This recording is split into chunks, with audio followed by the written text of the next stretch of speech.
तरक्की कर गए हैं। आइए इनसे कुछ बात करते हैं किसानों की समस्याओं को लेकर के। भाई साहब, किसानों की जिस तरह से समस्याएं चल रही हैं, क्या लगता है कि किसानों की समस्याओं को कैसे दूर किया जा सकता है? पहले आपके चैनल को बहुत बहुत धन्यवाद, आपकी पूरी टीम को बहुत बहुत धन्यवाद। देखिए, किसानों की समस्याएं जो हैं वो दिन पर दिन बढ़ती जा रही हैं और किसान इसलिए दिन पर दिन बढ़ती चली जा रही हैं क्योंकि जैसे कि किसान पहले क्या होता था, उनको सही समय पर संसाधन मिल जाना, किसानी खेती करने के लिए संसाधन मिल जाना, अब उन संसाधनों से वंचित हो गया है किसान। जैसे कि उनको समय पर खाद ना मिलना, उच्च गुणवत्ता के बीज ना मिलना और सही समय पर महंगाई के कारण लोग मान लीजिए कि सिंचाई से भी वंचित हो चुके हैं और सही समय पर टेबल ना चलना और व्यक्तिगत जो जनरेटर इंजन से चलाए जाते थे, डीजल पेट्रोल इतना महंगा है कि लोग नहीं चला पा रहे हैं। तो इन सारी समस्याओं के कारण किसान बहुत बदहाली की तरफ जा रहा है। उसका मुख्य कारण है कि उसको सही समय पर संसाधन न मिलना और महंगाई के वजह से। तो उस पर महंगाई पे कैसे रोक लगाया जाए, किसानों को उनके संसाधन अगर नहीं पहुंचा जा रहे हैं तो धीरे धीरे हमारे यहाँ कृषि का दायित्व जो है वो कम होता जा रहा है। जबकि भारत जो है वो कृषि प्रधान देश है जी। सबसे ज़्यादा अनाज हमारे देश में होता है जी। और हमारे ही देश में जो अनाज होता है उससे कई कंट्रियाँ चलती हैं। अब भाई साहब, अगर बात करें तो यहाँ कई गौशालों पे मैंने जब गया वहाँ पे देखा कई गौशालों पे जानवर मर रहे हैं।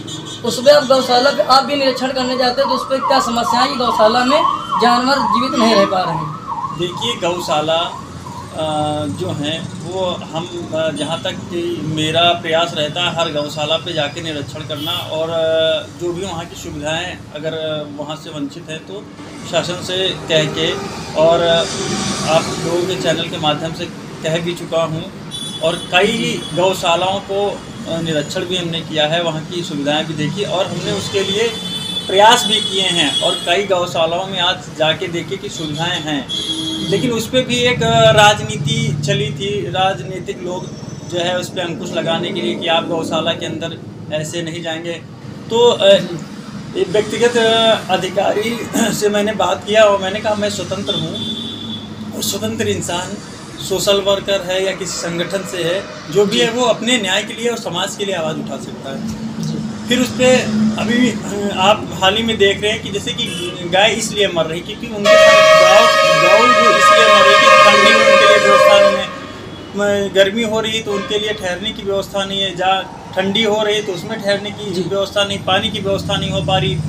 और सरकार के यहाँ से जो है मैंने गौशाला की जो लोग जो टीम होती है उनसे मैंने बात किया तो उन्होंने कहा कि भूसे के लिए 30 रुपये किलो ये सब सारी चीज़ें हैं। तो सरकार को इस पर व्यक्तिगत ध्यान देना चाहिए और जब व्यक्तिगत ध्यान देंगे सारे क्षेत्र के जितनी भी गौशाला हैं अगर उन पर सही तरीके से काम किया जाएगा तो मुझे नहीं लगता है कि जानवरों के साथ कोई हादसा होगा। भाई साहब, इस समय एक बहुत चर्चा के विषय की बात है, इस टाइम जो कि चर्चे में चल रहा है मंदिर मस्जिद को लेकर के।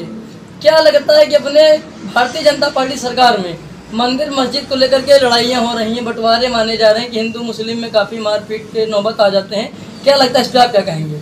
देखिए, मैं राजनीतिक पार्टी से हूँ नहीं और जो ये मंदिर और मस्जिद का चल रहा तो मैं सभी से आग्रह करना चाहूँगा, सभी जनमानस से आग्रह करना चाहूँगा कि सब लोग शांति व्यवस्था बनाए रखें और मेरा आग्रह है अमन चैन से रहें और ये जमी सरजमी सबकी है जी और यहाँ पे सबका अधिकार है, सब हिल मिल के रहें और यहाँ पे जो राजनीतिक चीज़ें। शर्मा, अभी हमारी मौजूदगी ऐसे नौयुवा जी के साथ है जो किसान मंच के प्रदेश प्रवक्ता हैं और उनका नाम राहुल पांडे जी है, जो कि एक बहुत कम उम्र में बहुत कुछ तरक्की कर गए हैं। आइए इनसे कुछ बात करते हैं किसानों की समस्याओं को लेकर के।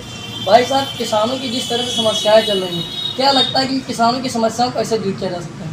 पहले आपके चैनल को बहुत बहुत धन्यवाद, आपकी पूरी टीम को बहुत बहुत धन्यवाद। देखिए, किसानों की समस्याएं जो हैं वो दिन पर दिन बढ़ती जा रही हैं और किसान इसलिए दिन पर दिन बढ़ती चली जा रही हैं क्योंकि जैसे कि किसान पहले क्या होता था, उनको सही समय पर संसाधन मिल जाना, किसानी खेती करने के लिए संसाधन मिल जाना अब उन संसाधनों से वंचित हो गया है किसान। जैसे कि उनको समय पर खाद न मिलना, उच्च गुणवत्ता के बीज न मिलना, और सही समय पर महंगाई के कारण लोग मान लीजिए कि सिंचाई से भी वंचित हो चुके हैं, और सही समय पर टेबल ना चलना, और व्यक्तिगत जो जनरेटर इंजन से चलाए जाते थे, डीजल पेट्रोल इतना महंगा है कि लोग नहीं चला पा रहे हैं।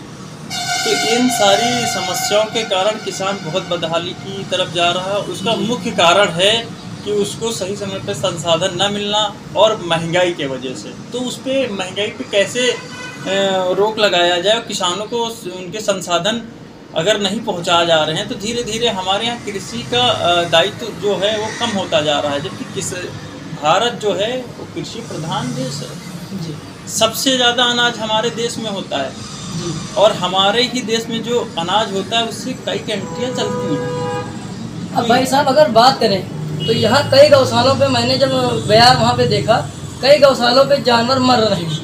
उस पर आप गौशाला पे आप भी निरीक्षण करने जाते हैं तो उस पर क्या समस्या है कि गौशाला में जानवर जीवित नहीं रह पा रहे हैं? देखिए, गौशाला जो हैं वो हम जहाँ तक कि मेरा प्रयास रहता है हर गौशाला पे जाके निरीक्षण करना, और जो भी वहाँ की सुविधाएं अगर वहाँ से वंचित हैं तो शासन से कह के, और आप लोगों के चैनल के माध्यम से कह भी चुका हूँ, और कई गौशालाओं को निरीक्षण भी हमने किया है, वहाँ की सुविधाएं भी देखी, और हमने उसके लिए